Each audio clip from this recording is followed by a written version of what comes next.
Hey, Sonny and Butch, we can't wait for you guys to join us here on station. We'll be monitoring your every move on the journey, and we'll be waiting to open the hatch and welcome you to your home away from home. Butch and Sonny, we know you've waited a while to get your ride aboard Starliner, but we know it will have been worth every minute. So from all of us on the International Space Station, Godspeed, and we'll see you soon.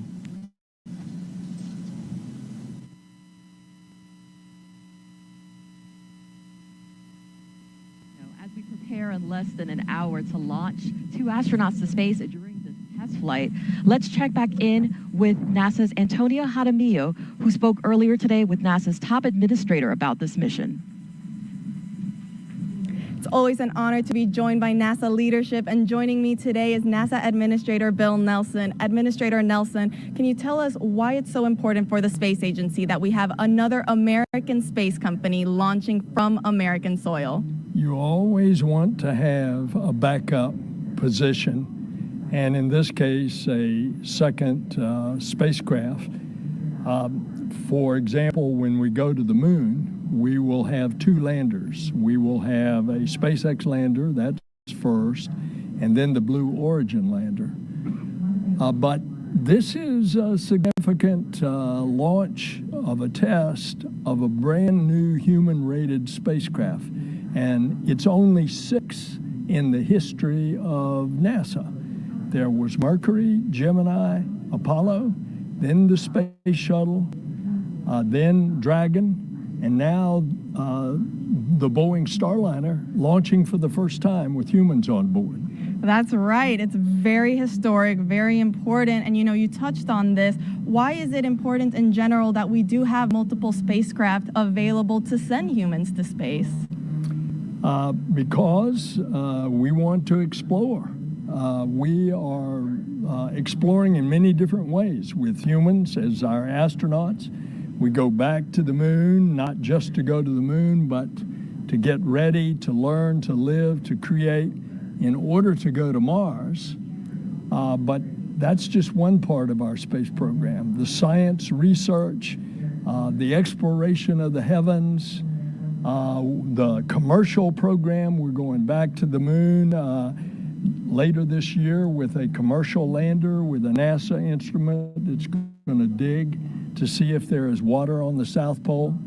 It's a whole combination of a bunch of things that are going on. That's right. You briefly touched on that. I mean, there's already been a ton of exciting missions this year. What else can the public look forward to? Well, in addition to those, remember the first A in NASA is aeronautics. And we're going to fly the needle-nose new supersonic. It goes faster than the speed of sound, and it's designed so that it will not make the sonic boom, so that it can fly faster than the speed of sound over populated areas. That's one. We got another aviation project to improve the fuel efficiency by 30% of a mid-range single-aisle transport aircraft like the Boeing 737. That is fascinating. Administrator Nelson, thank you so much for joining us here today. We'll send it back over to you. We interviewed the administrator earlier because he is currently at the ASOC with the launch team as we watch the crew access arm moving away from the Starliner spacecraft. Now, the plan is for Butch and Sonny to be docked to the ISS for at least 8 days, and after they will return to Earth with a soft touchdown in the American Southwest.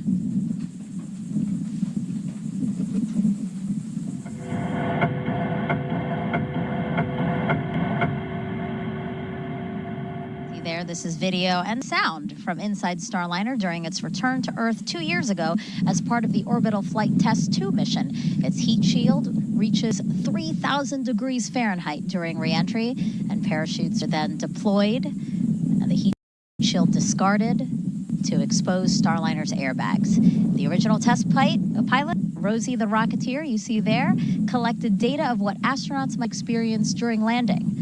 Starliner is the first and only American orbital crew capsule to land on land. This allows for quicker access to crew and cargo. It also makes turning the spacecraft around for future missions quicker. But, Mike, Starliner can also land in water, like we were talking about earlier.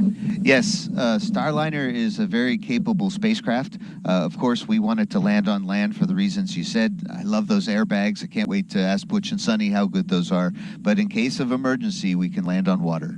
And we have a central airbag, another one. 28 seconds, excess burn duration, and we'll go north to triage 6 if necessary. The crew was just calling in. They just got some data. Yeah, those are all good here, Starliner. Good read back. One additional item for you. In the commander's folio, you'll recall you have your 2 tablets. You've got a serial number 12 and a serial number 13. They're both ready to go, but one thing for you. Serial number 12, we were looking at footage here. Its time is out of sync, so it's no issue for you till orbit. When you're on orbit, you'll want to get that tablet, serial number 12, back in sync with the time on your DUs. It's only going to influence where you see the red line and bold. So if you did have to use bold before that, go ahead and do it on 13. Otherwise, we'll just resync in flight, and we can help you with that when we get there. All right, good words. We'll copy that, and if we have any questions when we get there, we'll give you a call. And I have confirmed that I can reach the tablets. Houston copies. It was Josh Kutrick giving some last-minute info to Butch and Sunny about their tablets, as well as in case of emergency where to go left or right at the end of the slide wires. But yeah, Starliner can land on water. We'd rather not, but it has that capability, and it has a different airbag configuration for that. Yeah, the flexibility is great. We have just about a half hour left before launch. Let's check back in with NASA's Antonia Jaramillo, who's now with someone who's been a part of Starliner since the beginning. Tony? Thank you, Dee. For those of us just joining, we are here at OSB-2, one of the viewing locations for this launch. And joining me is Chris Ferguson, former NASA astronaut and Boeing astronaut. Chris, you've been part of Starliner since the beginning. How does it feel to be here and now get to watch it take flight with astronauts on board? Well, given it's such a darn gorgeous day, I'm really excited. Of course, this is the culmination of probably 12 years of, just watching and working and getting involved with the development. But I was very excited to see it all come together. Yeah, it's a little breezy out here, but you can't beat the weather. Absolutely. It is a gorgeous day. Now, Chris, if you could give a piece of advice to Butch and Sunny and to all our astronauts flying on our commercial crew missions, what would it be? Well, Butch and Sunny are pretty darn experienced. They probably don't need my advice, but what I would say, on a very first ascent of a vehicle and a re-entry, I would say take it all in, experience it, think about what you're feeling, what you're experiencing, what's staging going to be like, what's it like when the parachutes come out, because these are questions that everyone's going to know when you get back, right? We want to know, did we build a vehicle that's comfortable to fly? Absolutely. We can't wait to know. I mean, we're all taking it in here too. Chris, it's our understanding that your fingerprints are all over the spacecraft, in particular the launch console and displays. What can Butch and Sunny expect to see and experience aboard Starliner for their flight, and how does that compare to flying the space shuttle? Yeah, I think the idea behind the design is to make sure that the crew always has reasonable awareness of what's going on. I remember with the space shuttle days, sometimes the displays were a little archaic. You had to really almost have a graduate degree to understand exactly what you were looking at. So the idea is to make it a lot more airplane-like, because the crews are very experienced pilots and aviators, and for the next generation of Starliner astronauts that come along, we want to make it very intuitive. So we've reduced the number of switches to the bare minimum. The shuttle had 1,000. We have 25 maybe. I don't know what the right number is, but it's a very streamlined. It's capable of being flown by a single person. So there's a lot of, I would say, upgrades that make it safer and a lot more flexible than its predecessor, the space shuttle. Definitely a very impressive spacecraft. And Butch and Sunny, they're going to also perform a few manual demonstrations aboard. You also were a part of this flight test in the beginning. Can you talk to us a little bit about these manual demonstrations and just kind of the importance of why Boeing decided to have both a blend of autonomous and manual capabilities? Yeah, there's always a sort of a contentious look, between engineers and pilots on how do I control the spacecraft. The pilots always want the ultimate ability to take over in a situation when they need to. So the Starliner flies very much like the space shuttle and the Apollo and the other capsule vehicles, with 2 different hand controllers where you can control all 6 degrees of freedom. You can maneuver it to an attitude if you needed to, say, charge your solar arrays or pick up a communication satellite. And they'll have the opportunity, of course, to check that out. And then there's also a deeper level of redundancy called backup mode, which is a means that the crew could manually fly the vehicle, even in the unlikely event that all the flight management computers fail. So there's a lot of redundancy, and it really is a true piloting vehicle, which is, I think, why the NASA customers really enjoy it so much. I'm sure. Well, Chris, thank you so much for joining us. Megan D. Mike, back over to you. All right, a quick check of the clock. We are 31 minutes and 40 seconds to liftoff of NASA Boeing crew flight tests. And right now, what you just saw on the screen there, you see Butch and Sunny. They are patiently waiting their launch inside of Starliner spacecraft there. And then also, we did see the pad team who've been helping Butch and Sunny into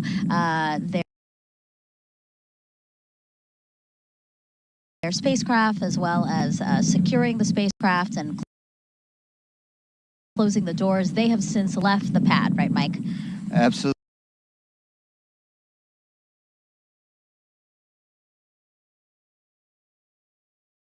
So only thing that's left is we have a rocket and a spacecraft and 2 human beings sitting on top, getting ready for launch in 31 minutes. Yeah, and what we expect to hear coming up is just repeated communication checks with Capcom and Houston and with the crew. And also, this is an opportunity, right, to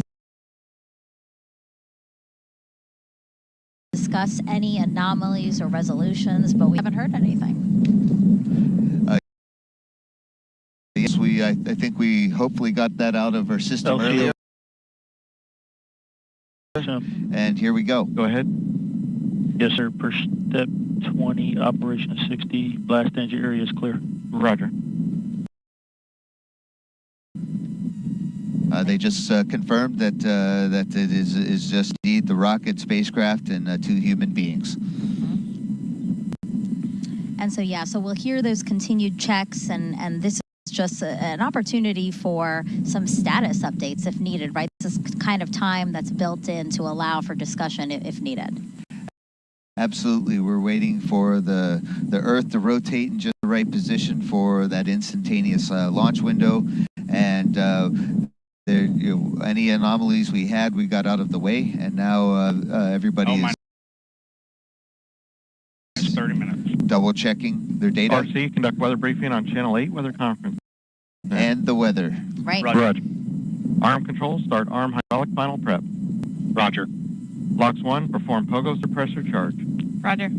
Prop 1, perform RD-180 transducer converter calibration. Roger. P&E 2, perform Centaur LH2 SVV cycle test. Roger. These are nominal countdown checks for the from the launch conductor, Doug Lebo, asking his team to do their 30-minute steps to get the rocket that much closer to ready for launch. A historic flight test, as we've been telling you throughout this broadcast. We've been on air now since 8:15 a.m. Eastern Time to tell you about the first 2 astronauts that are going to fly in Starliner. And again, we keep seeing live views of them inside Starliner. Commander Butch Wilmore and pilot Sunny Williams. RD-180 transducer calibration is complete, and the engine FIV is in a closed condition. Roger. L-minus 29 minutes. Flight control, start flight control, final prep. Roger. Now, Sunny will be the first woman to test an orbital spacecraft. Another fun fact, the last time people flew to space in an Atlas-class rocket was 61 years ago at the end of the Mercury program. CFT is the final test to certify a second commercial spacecraft to ferry astronauts to and from the space station, which really is a wonderful resource to us and many countries and also research institutions.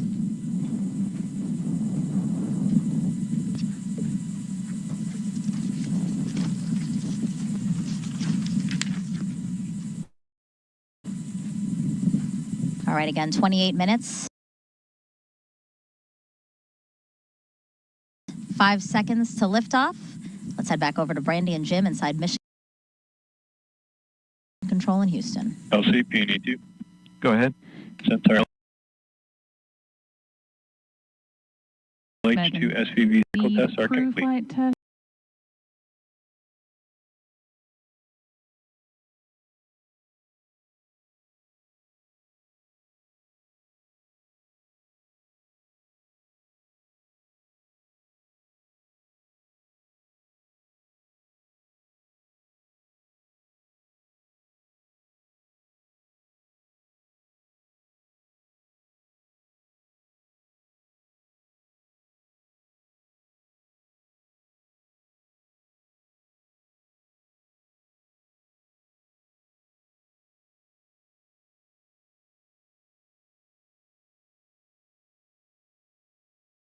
Power. That'll come about 18 minutes before launch.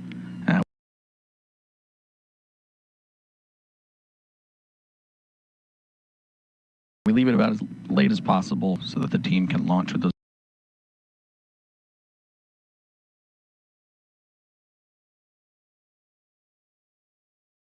batteries as close to full power as possible. A few minutes later,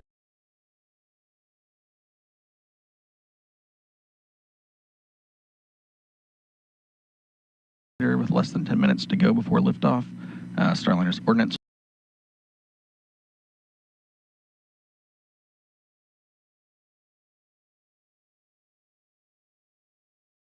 will be armed, and that activates the critical systems that are needed.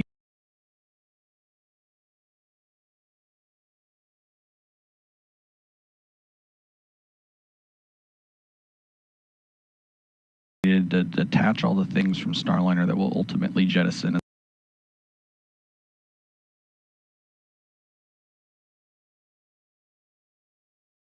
as it climbs to orbit, and if it were needed, to abort.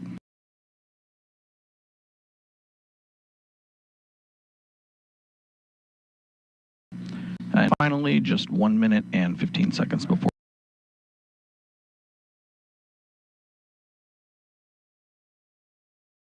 launch, they'll work with the crew to activate the launch abort system,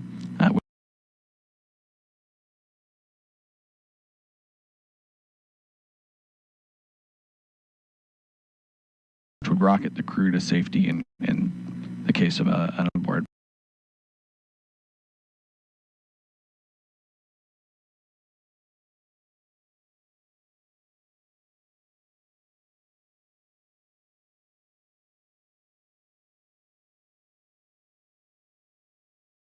Or on the pad, or early in the ascent.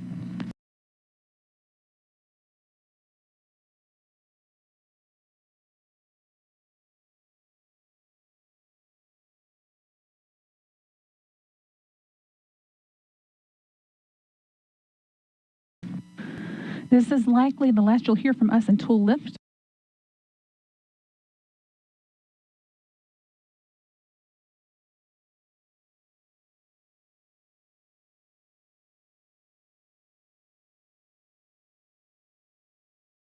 The team in Florida.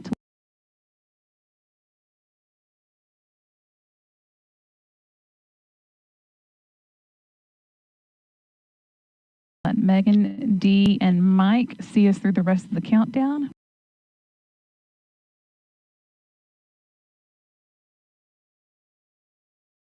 We'll be back once Starliner is on its way. Go Starliner.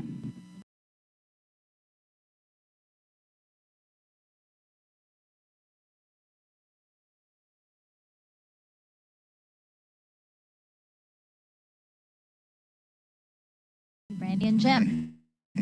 Okay, let's take a closer look now at Starliner.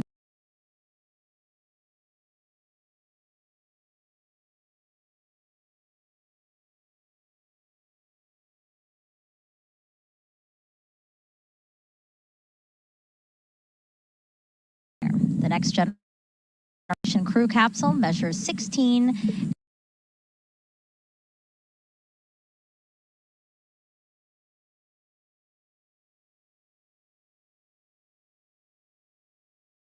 and a half feet tall with a diameter of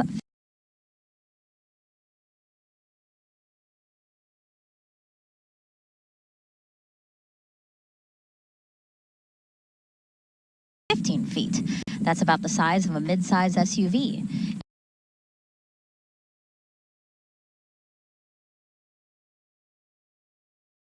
It was designed to carry up to 7 astronauts or a mixed crew and cargo.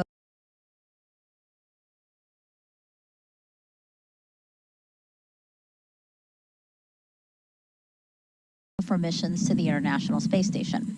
After today's test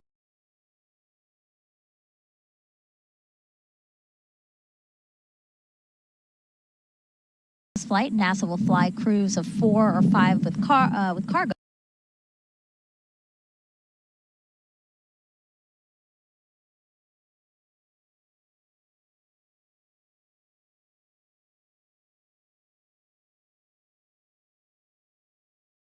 Starliner is also reusable up to 10 times.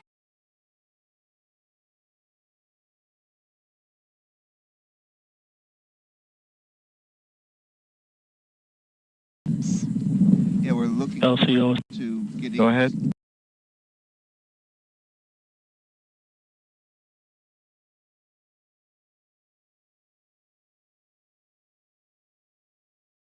Yes, sir. Per 60 flight hazard area.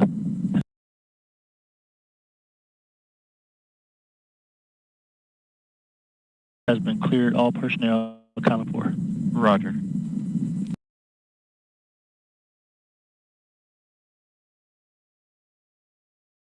All right, everybody is in place for launch. Starliner.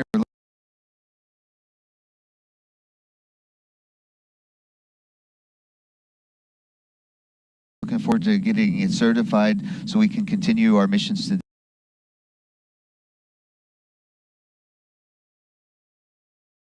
the International Space Station with 4 NASA astronauts and Boeing.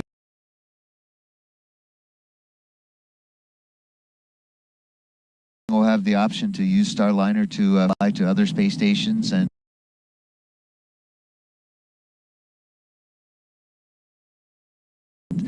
to help build the low Earth economy.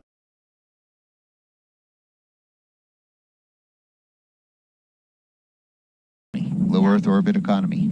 Hey, Mike, let's squeeze in a social question.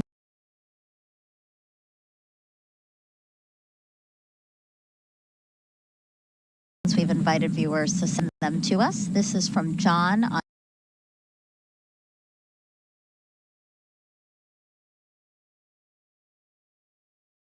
YouTube asking, how did the astronaut train for this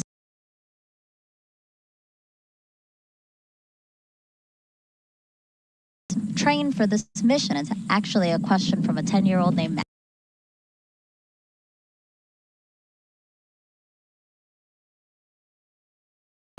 Well, hi, Maddie. Hi, John. Yeah, so we spend a lot of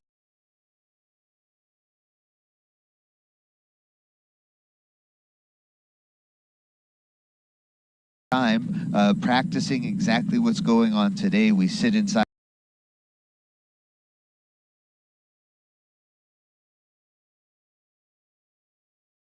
a simulator which looks and feels like a rocket, and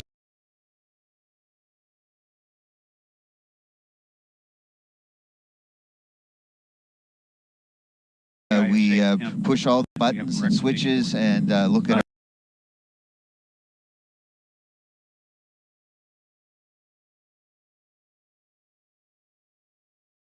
our data, and sometimes they even give us these things called malfunctions.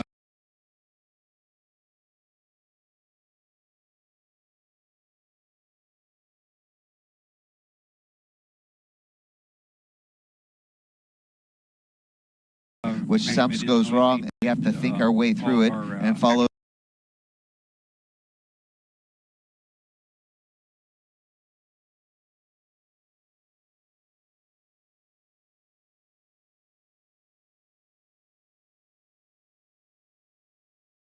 our procedures to have a safe practice.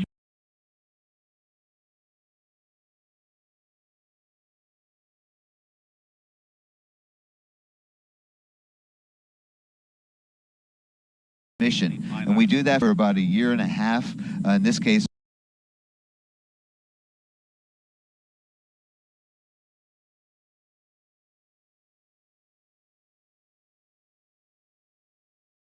For us, it's a new spacecraft, so it took us 5 years, but it takes us about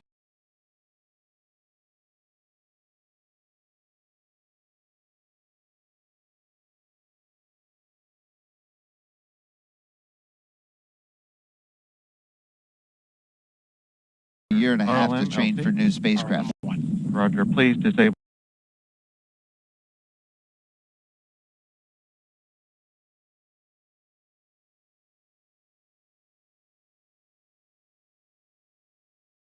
Line item 390. Active.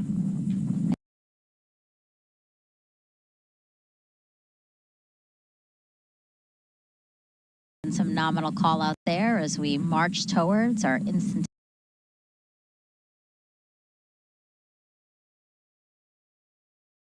launch opportunity at 12:25 and 40 seconds.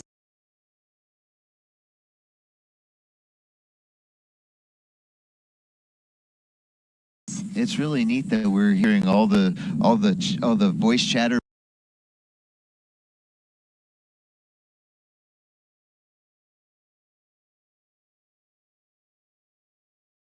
back and forth from our team. I mean, what a nice thing to be able to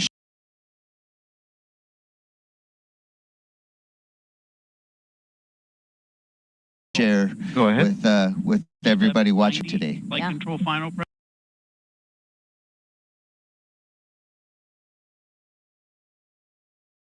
Complete and Atlas hydraulics at standby pressure.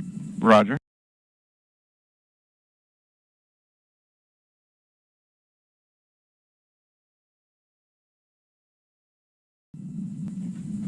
And with that, let's head back over. Go ahead.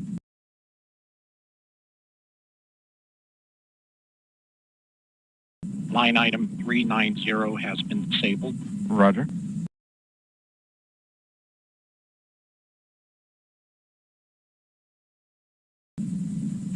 Let's head over to ULA's Dylan Rice and Boeing's Lauren Brennigy.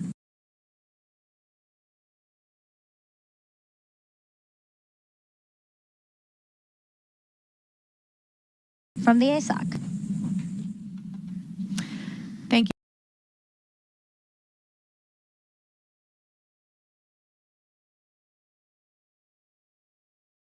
Megan, so you may have heard just a few minutes ago the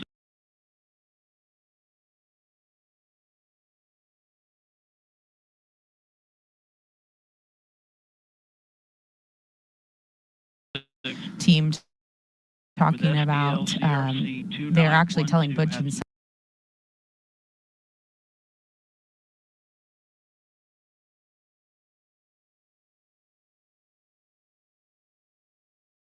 Sunny, once they get up into space, that they will need to sync their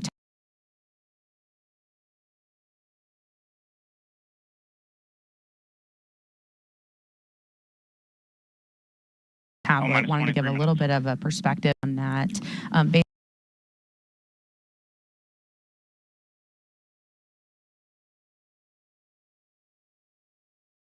Basically, it's just the system clock in that tablet. You could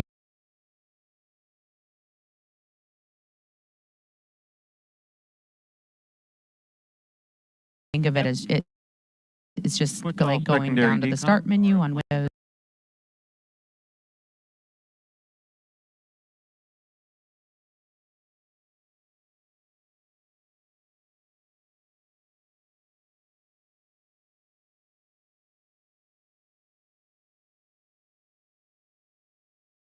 And syncing up the clock. It's been, of course, turned off.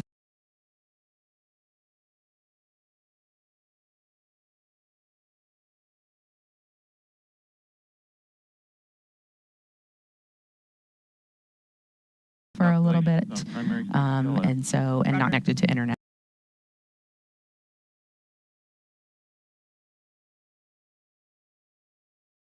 So it's just been like you would do at home to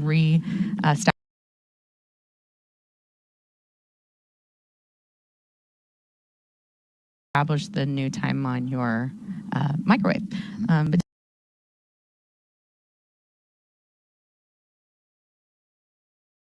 And they've also heard about an anomaly on the ULA side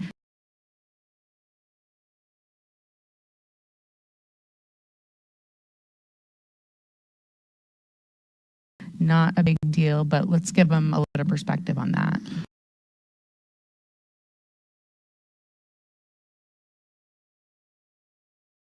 Sure, Lauren. So we had, we did hear a report of a noisy temperature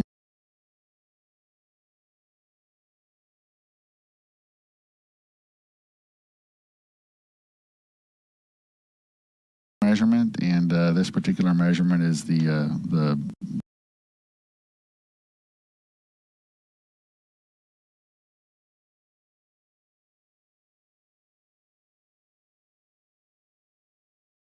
interstage adapter, but so that's the adapter between Atlas and Centaur.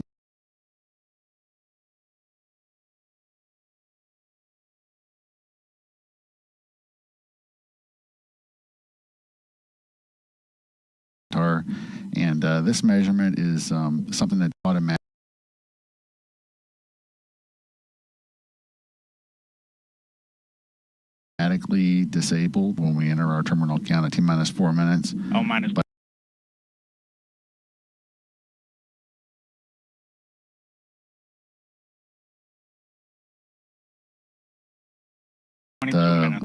Over the past few minutes, we've observed this measurement bouncing around a little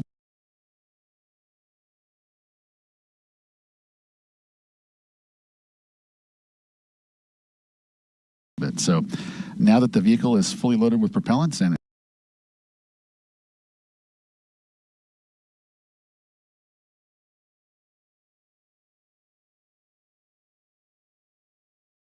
we've been stable for quite a while, this measurement is really not something that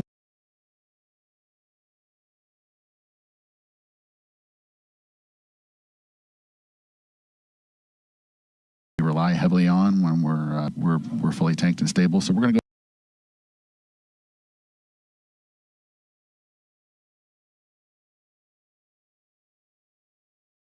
go and disable it early rather than waiting for the automatic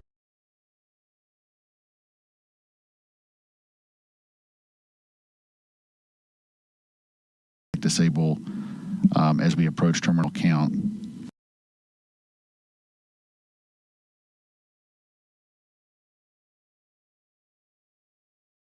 And that just would prevent any what we'd consider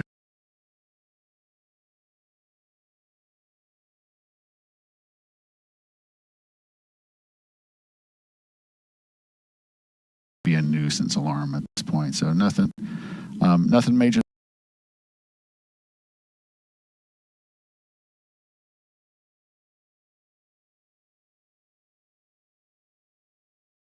there. It's kind of a standard operating procedure for a noise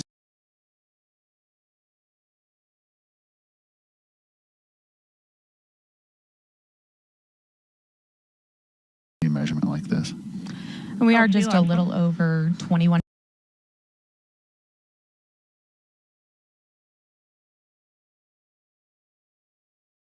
minutes out from launch. Photo suppressor charge is complete. Roger.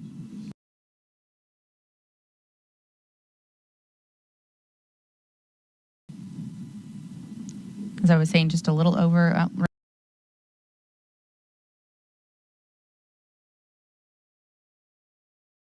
right now, about 21 minutes out from launch, and I've been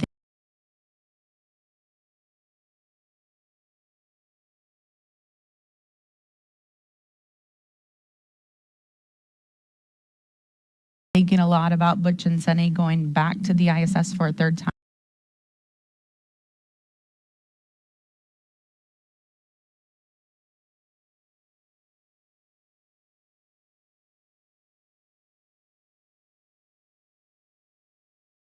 For both of them, Sunny told us that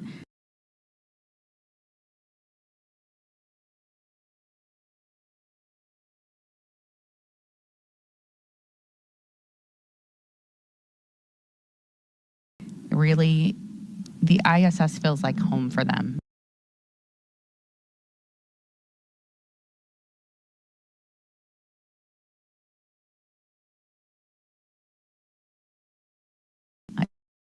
If you think about it, they've both spent a good portion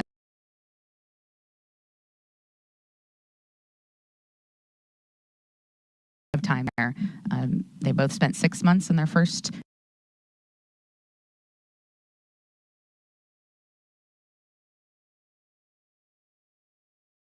trip up and 6 months in their second trip up. So now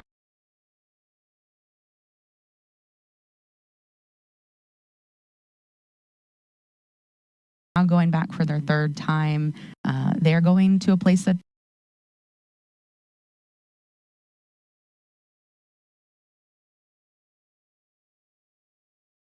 they consider home. If you think about living somewhere for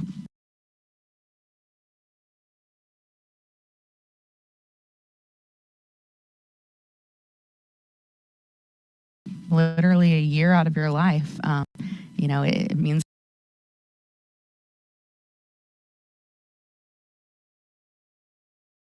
a lot to you. It's very special. And Sunny even told us that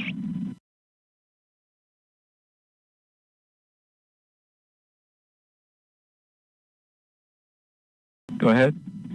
90, all secondary decoms verified on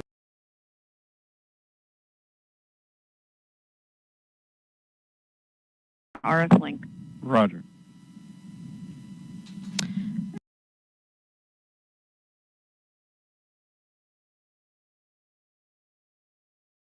Sunny even told us that she cried the last time she left the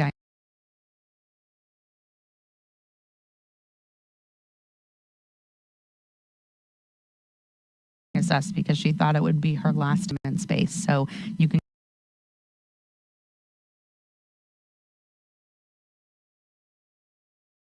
just imagine how special this trip will be for both her and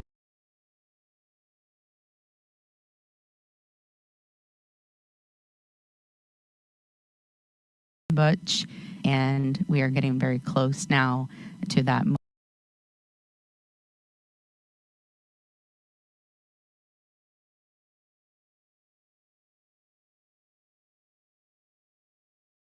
moment where they are going to be headed to space.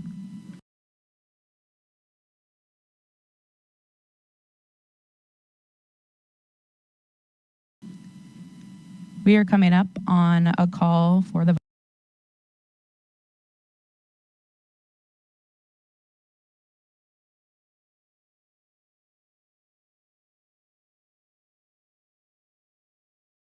advisors to come down. We're going to hear Capcom tell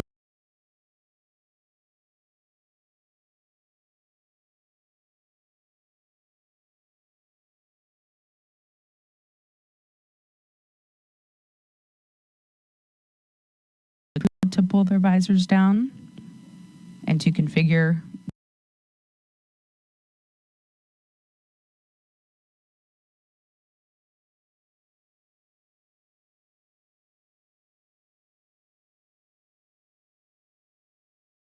their suit flow.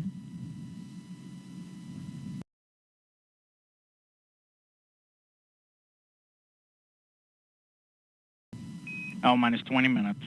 Starliner, there's Peony 1.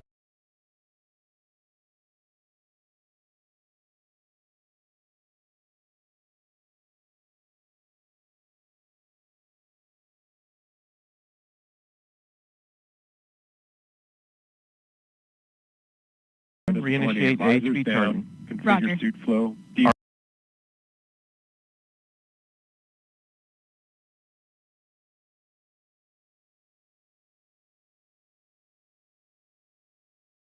RLM, verify red line monitor and event table are in the correct configuration.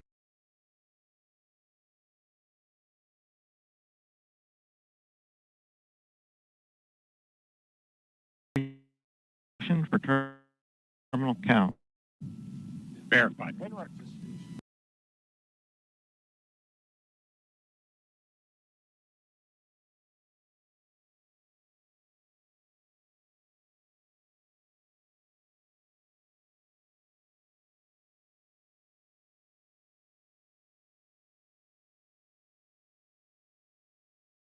RC, verify solar radiation acceptable for launch.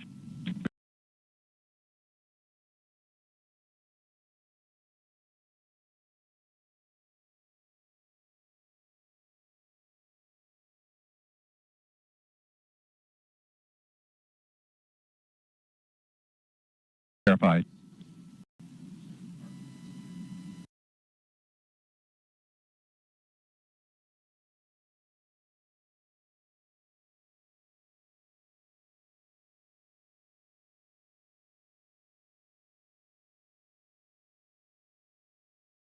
All right, so you saw the crew starting to pull their visors down there.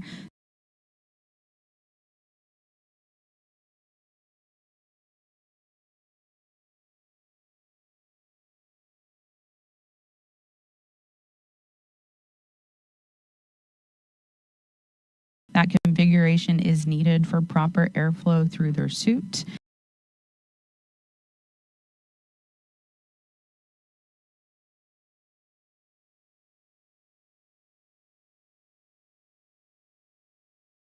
In case of an emergency, they could pressurize their suits quickly.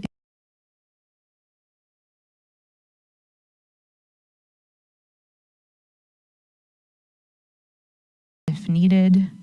That is the importance of having everything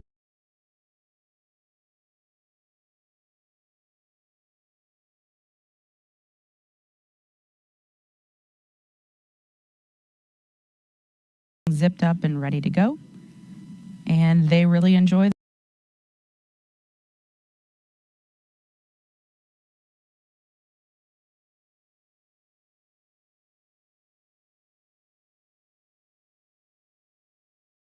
the fact that these helmets are much easier to get on. They just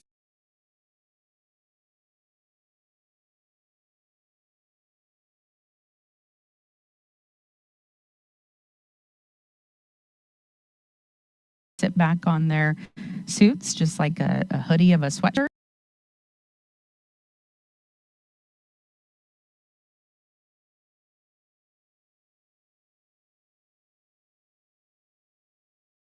So they're able just to pull them forward and zip them up.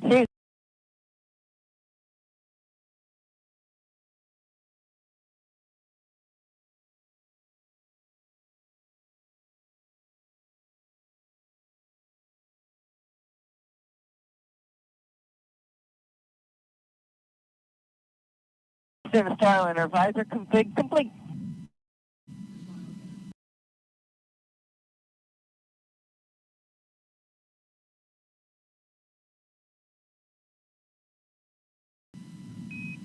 Houston copies visor config.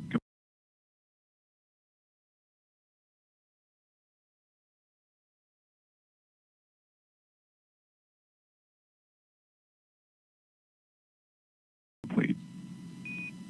All right, they're all zipped up.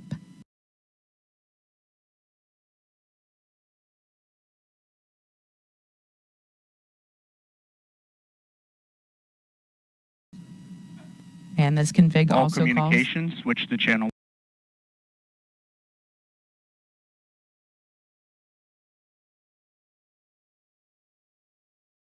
1. All personnel and visitors remain in present position until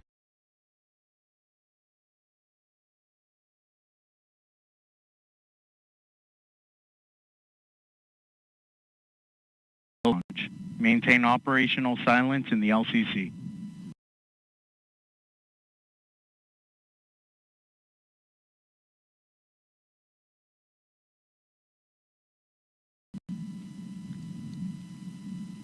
So, Lauren, that's kind of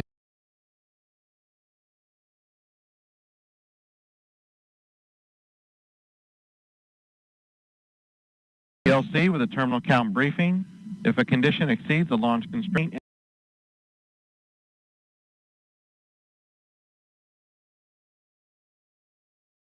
anytime after the terminal status check, the observer shall announce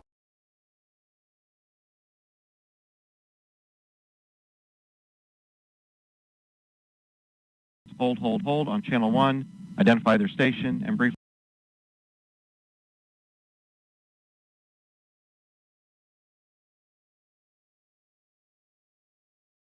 state the reason for the hold.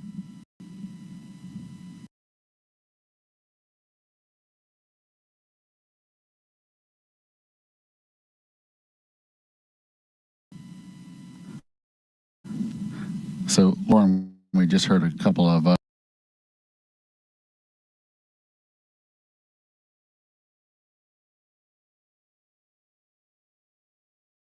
our standard pre-launch announcement. During the countdown,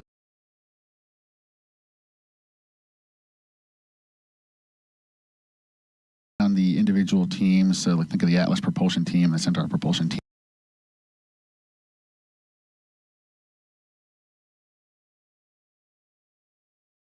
are off working on separate nets as they perform.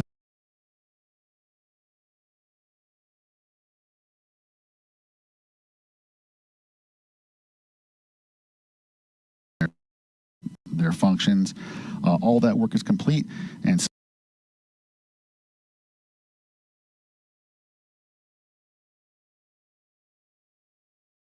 so essentially what that last announcement does is bring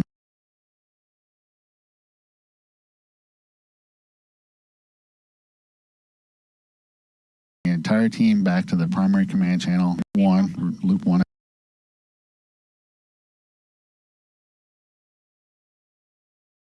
We call it, and the rest of the countdown will now be conducted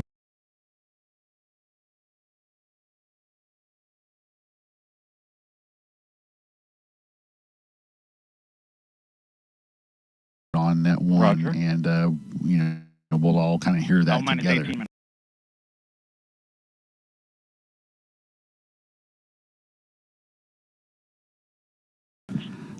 Also, at this point, our operators are going to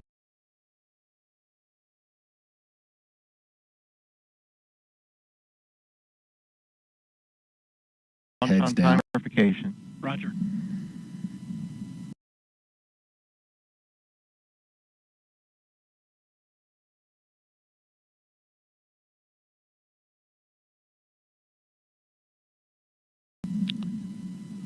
And so the only conversation in the LCC from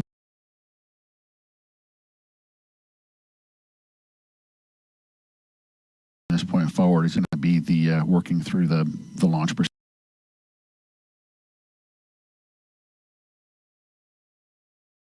There'll be no other ancillary conversation whatsoever. And we'll also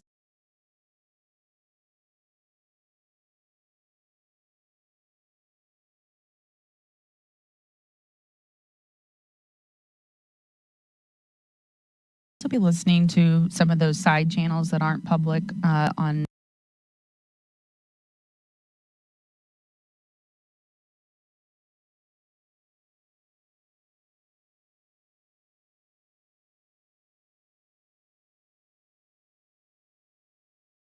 your TV screen right now.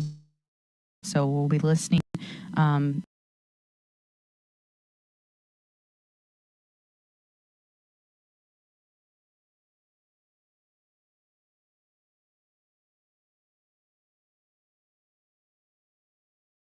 for a few polls, one that's called the Starliner Readiness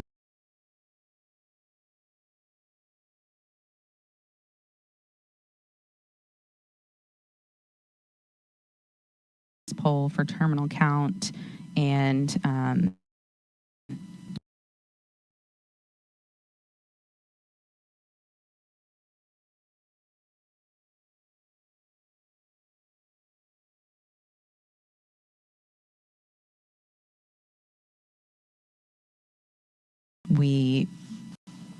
that is one of the shorter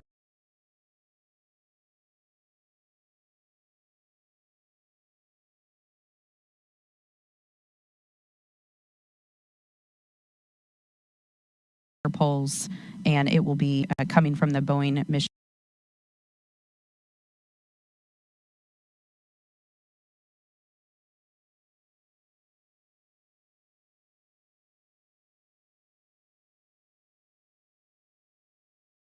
Control Center, or we call it the BMCC here in Florida.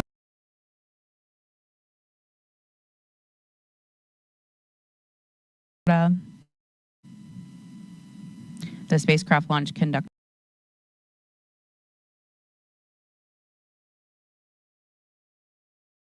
Brian Gardner will poll people in that room in charge of the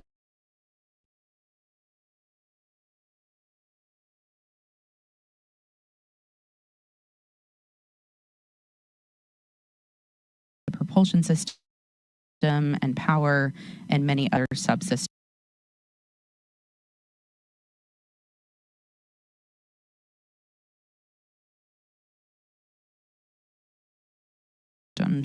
He will have 3 call outs to him.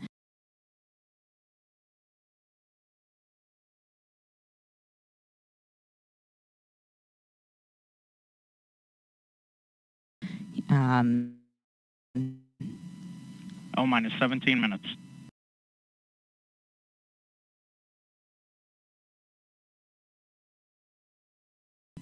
OSM, place SRB and SNA switch to the enable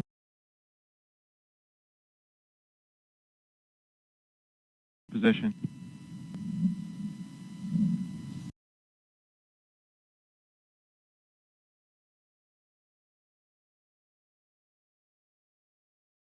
SRB ignition enabled. And verify FCO.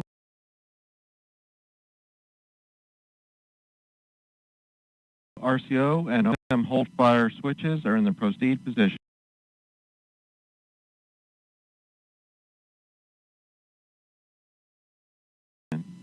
Ready to proceed. On time verified. Roger.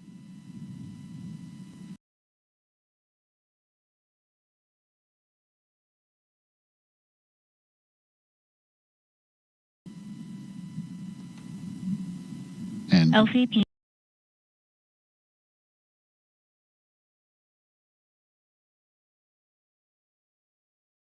Anyone? Go ahead. AHB charging reestablish and at flight mask.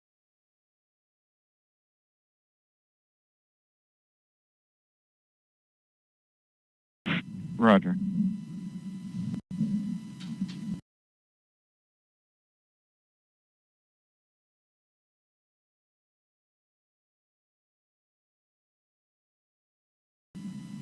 so, Lauren, we're quickly coming to the end now of the launch.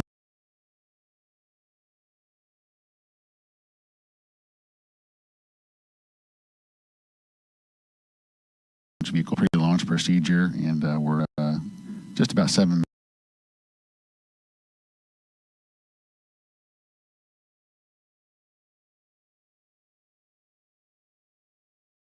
minutes away from our terminal count status check, but we heard a couple of calls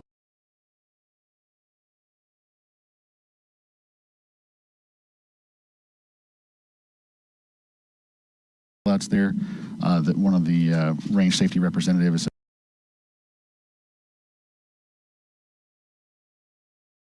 activated the SRB ignition enable, so that allows us to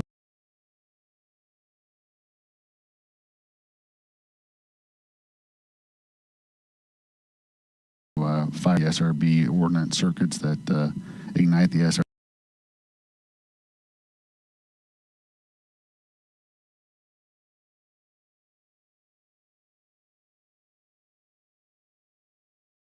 SRBs at T0. Those circuits are not enabled till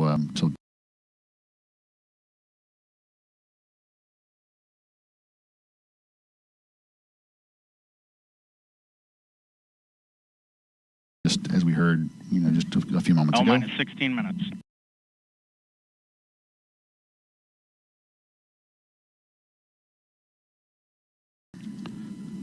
And also another range safety system is the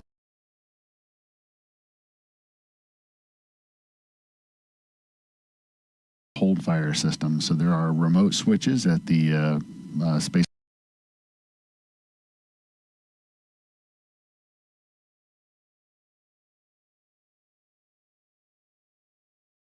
Launch Delta 45 Morel Operations Center up the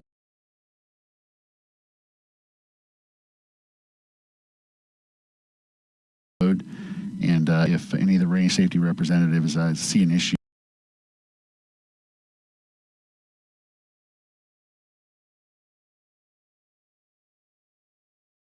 they can press a button and stop our countdown remotely. So those switches have